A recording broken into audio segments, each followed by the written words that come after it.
Nessa aula, nós vamos dar continuidade à análise muscular e vamos fazer análise de um músculo que é um músculo platismo, um músculo super grande que tem uma ação contrária a praticamente todos os tratamentos de harmonização facial que nós fazemos, que nós queremos.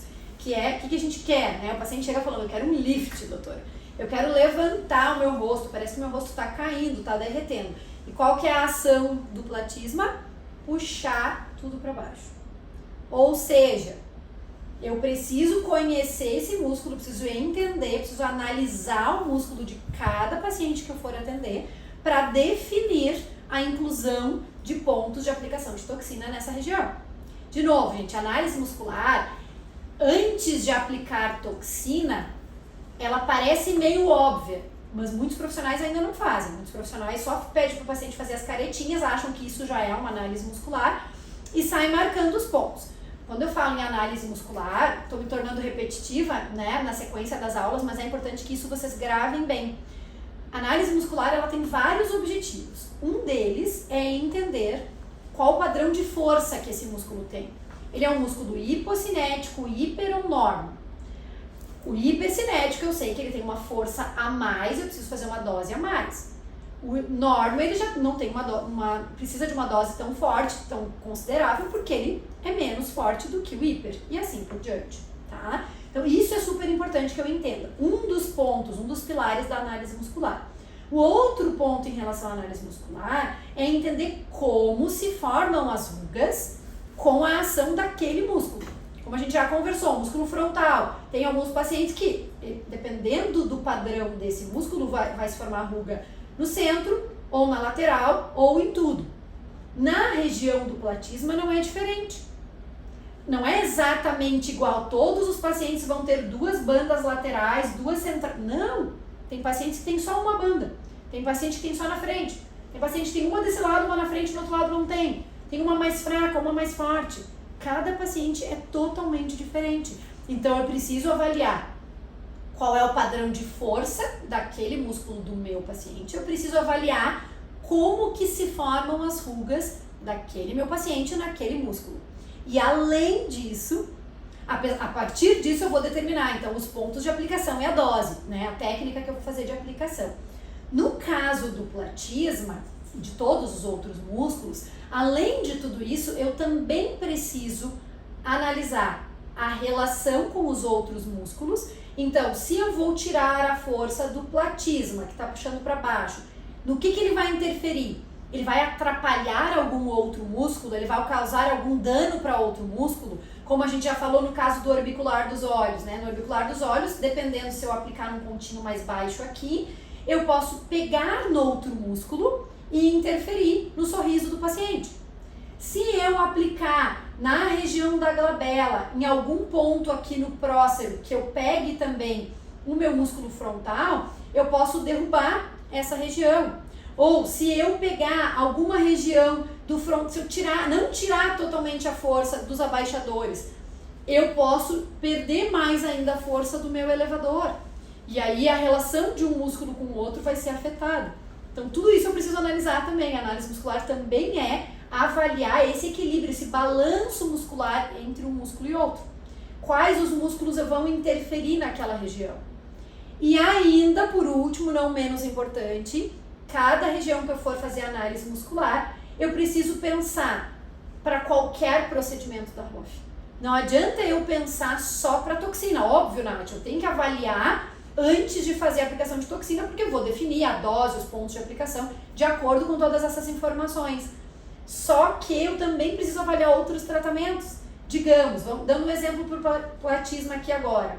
Eu vou fazer um contorno, vira um pouquinho mais para lá, Kátia. Eu quero fazer o contorno mandibular da Kátia. Fazer preenchimento aqui, na região da mandíbula dela, no pré-jaws, aqui no mento, por exemplo. Estou planejando isso, Nath. Tem nada a ver a análise muscular aqui, eu vou falar de preenchedor, tem tudo a ver. Se ela tem uma força excessiva no platisma, gente, olha o tamanho do platisma, ele vem aqui, tá? Ele tá mais ou menos até aqui, assim, ó, claro que depende de paciente para paciente, mas tudo aqui, ó, pode ter fibras do platisma bem superficiais. E aí ele desce e ele é todo, o pescoço vem até aqui, ó, até o colo. da paciente. Tudo isso aqui é o platisma.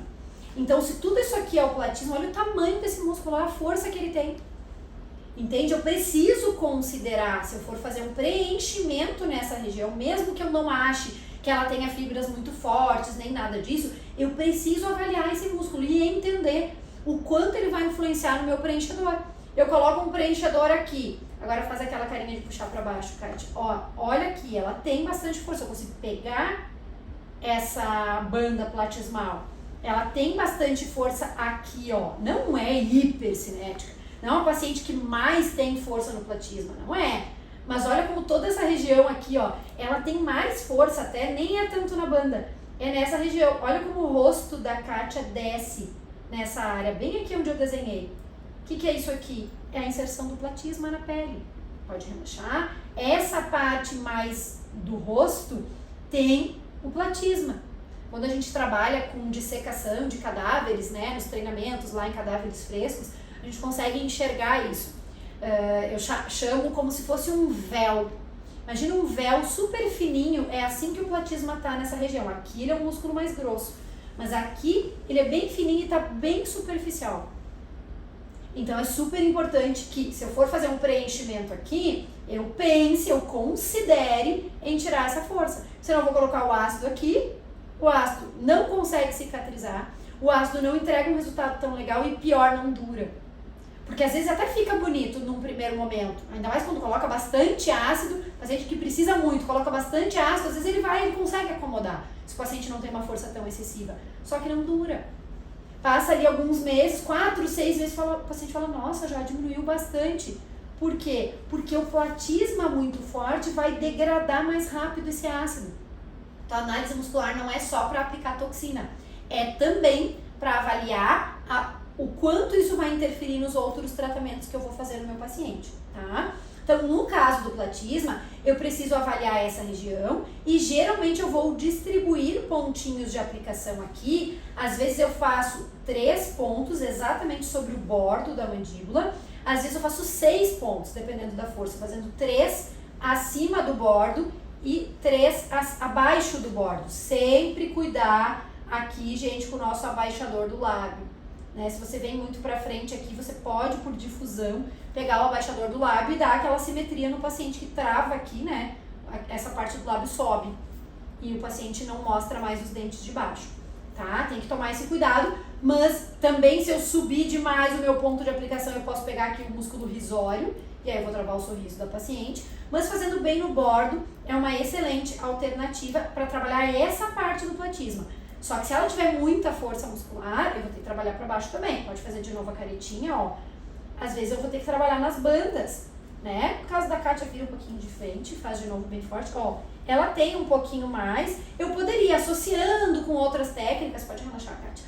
Eu poderia fazer esses pontos, mas ela não é uma paciente que eu olhe e diga, meu Deus, se a Kátia não fizer isso, eu não posso fazer outros tratamentos nela. Não. No caso dela, se eu fosse fazer aqui o contorno mandibular, eu faria essa parte, pelo menos, da aplicação do platisma. Talvez a banda platismal poderia ficar por um segundo momento. Claro, gente, o paciente pode, Nath, pode investir todos os pontos que eu quiser fazer nele, ele não vai reclamar. Dinheiro não é um problema para o meu paciente. Ótimo, faça.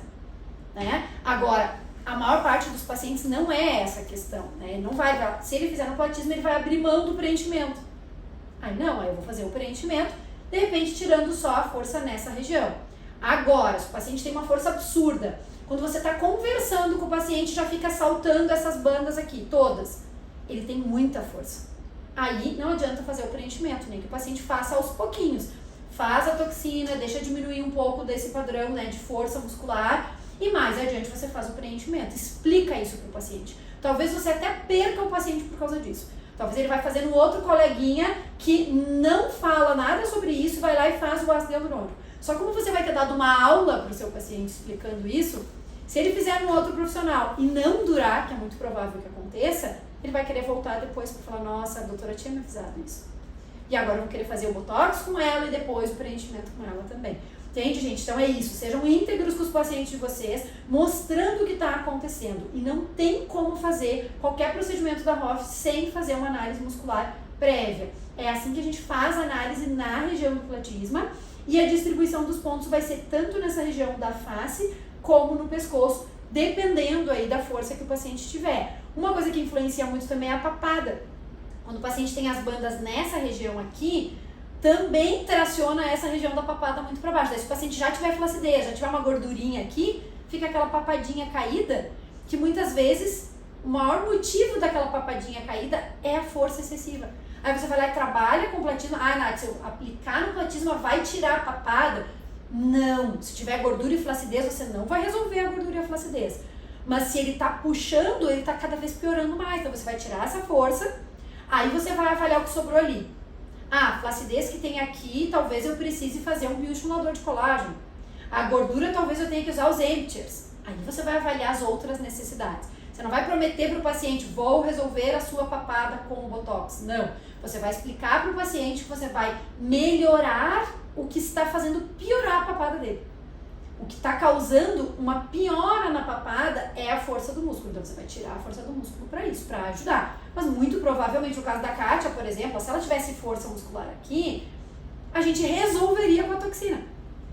Às vezes quando eu falo parece que aparece uma coisinha aqui. Ia sumir.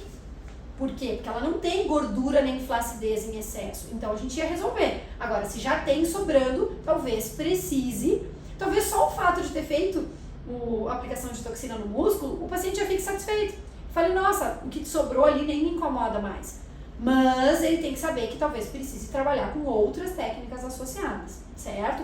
Mas em relação à análise muscular do platisma, era isso que eu queria trazer de informações para vocês, que vocês incluam sempre antes de qualquer procedimento da harmonização.